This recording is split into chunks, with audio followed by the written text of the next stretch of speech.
Hi friends, Trump is back in the White House.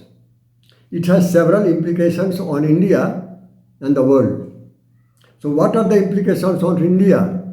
While we go through this one, we find it poses both opportunities for India and the challenges for India as well. Let us first of all see what are the opportunities for India while Trump is there in the White House. The first point, Trump has strongly condemned violence on Hindu in Bangladesh. It gives a very strong message to India's neighborhood that India is not alone. This is number one. Number two is Trump's opposition to China may be benefited to India. How India get benefited? Because US companies are working there in China. These companies may get shifted to India. Number two, investment in China may be transferred to India sites. And along with these two advantages, also the third one is the supply chain. This is number 2 point. Third point is, during his second term, Trump may again reinforce on Quad military exercises, arms sale, and transfer of technology to India. This is the third one. Then the last one is Trump may exert pressure on Pakistan to curb terror activities in Pakistan. This one may impact India's cross-border terrorism, the terrorists coming from Pakistan sites. So these are the benefits. Now let us see challenges. Challenges is very, very serious challenges. Number one, Trump is known for America First policy. It means he will pursue US-centric trade. This may go against India. How? Because it pushes India either to reduce trade barriers or to face heavy tariff on Indian goods exported to USA. This is the thing. If at all it happens, it may impact adversely India's main companies like IT, information technology, pharmaceuticals, and textiles. These are the main companies which are exporting Indian goods to America. So this is the aspect of India challenges. Then you know that Trump is also known for special immigration policy. It means H-1B visa. If at all he goes with the same policy what he did it in the first term, then it will very badly affect India's workforce in USA. And finally, he is also known for curtailing citizens by birth. If at all again he will do it, then this policy may impact millions of Indians, those who are on green card queues. This is all about implications on India. Now let us see implications on world. The first point I would like to go with Dr. Jaishankar, the Foreign Minister of India. He once said recently that America may become isolationist, may lead to isolation from geopolitics. It's a very strong statement of Dr. Jaishankar. It's a hard statement also. But if you go through his statement, you will find he is logically correct. Because there are certain factors which led to the isolation of USA from geopolitics. See his view. First of all, he commands extreme view on almost all political issues. He is extreme protectionist and extreme nationalist. He is anti-international agreement and anti-global organization.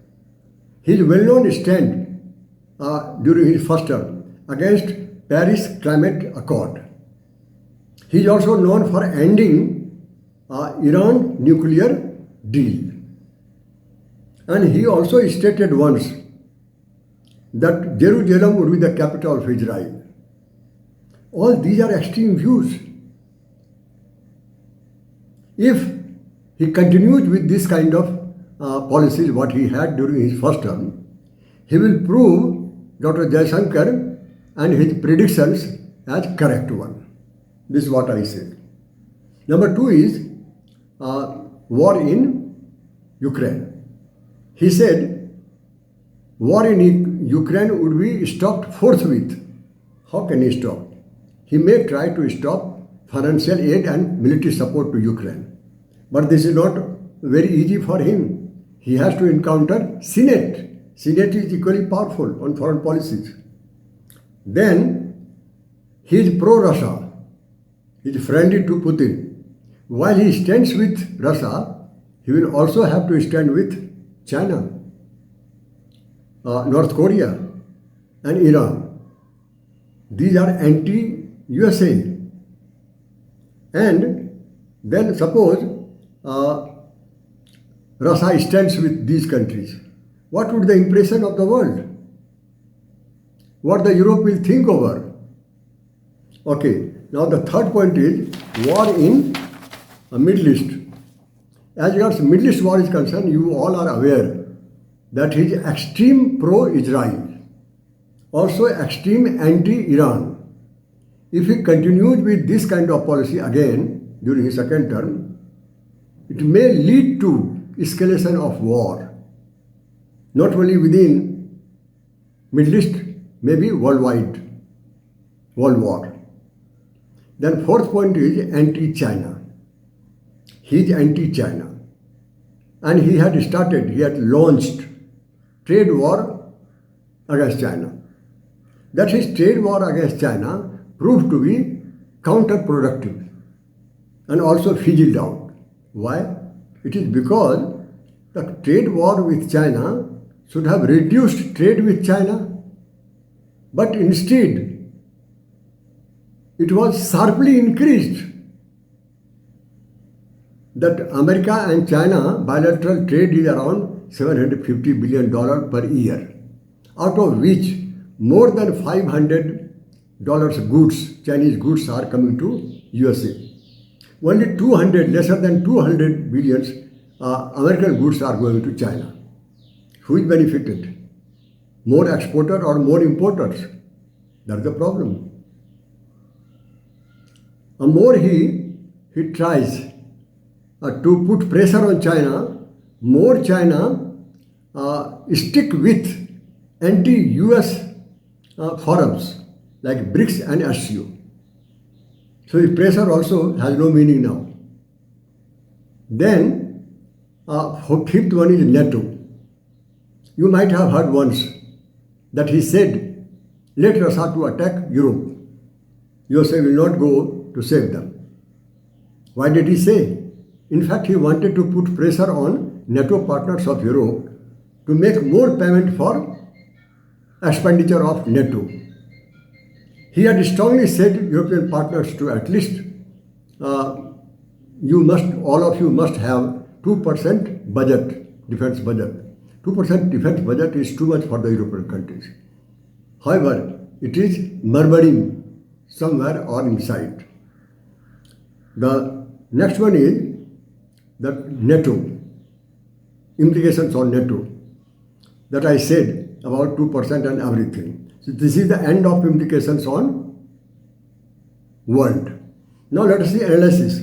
Analysis first point is that he once said India is abuser, गाली देने वाला है India. On the other hand, he says Prime Minister Modi is fantastic man, handsome man. How these two extreme policy he can pursue together? India is bad and Modi is good. Is he trying to hide his face to act against India? It is yet to be seen. Then other one is camaraderie between Putin and Trump and Modi. And you all are aware of Howdy Modi and Namaste Putin and Namaste Trump.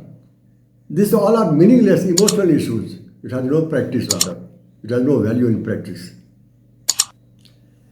I am afraid if he continues this kind of extreme policy like America first, if he goes with America first, I am afraid it should not go with end of America's superpower. So he has to be careful while pursuing this kind of policy during his second term. Thank you very much.